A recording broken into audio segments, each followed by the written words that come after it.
आज के আমরা দেখব প্রথম পর্যায়ক্রমিক মূল্যায়ন 2025 এর জন্য গণিত প্রশ্ন দ্বিতীয় শ্রেণী পূর্ণমান 20 সময় রয়েছে 40 মিনিট।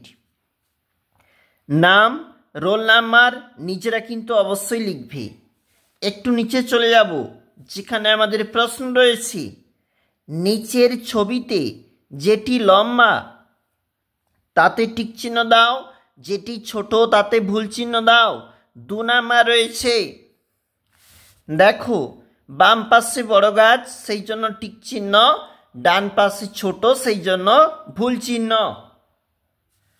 এর পরের প্রশ্ন নিচের ছবিতে যেটি ভারী সেখানে টিক চিহ্ন দাও, যেটি হালকা তাতে ভুল চিহ্ন। দেখো তরমুজ অবশ্যই ভারী, তার তুলনায় লেবু কিন্তু হালকা, যার জন্য এইভাবে আমরা দিয়েছি। যোগ ও বিয়োগ করো। প্রথমে রয়েছে যোগ, মানে উত্তরটা হচ্ছে 68 এবং ক্ষয় দাগের যে প্রশ্ন উত্তরটা হচ্ছে 18। আমাদের পরবর্তী পেজ বানান করে লেখো 15 যোগ 1 এটা হচ্ছে 16 এবং সংখ্যায় লেখো 2 10 8 28। নিচের প্রশ্নগুলি উত্তর লেখো। একটা নমুনা করে দেওয়া আছে, তাহলে এটা হবে 2.5 টাকা, এটা হবে 4.5 টাকা। 3 যোগ 3 6 নাম্বার।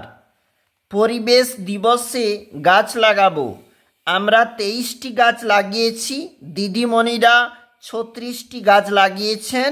সবাই মিলে মোট কটি গাছ লাগিয়েছে? উত্তরটা হচ্ছে 58টি গাছ লাগিয়েছে।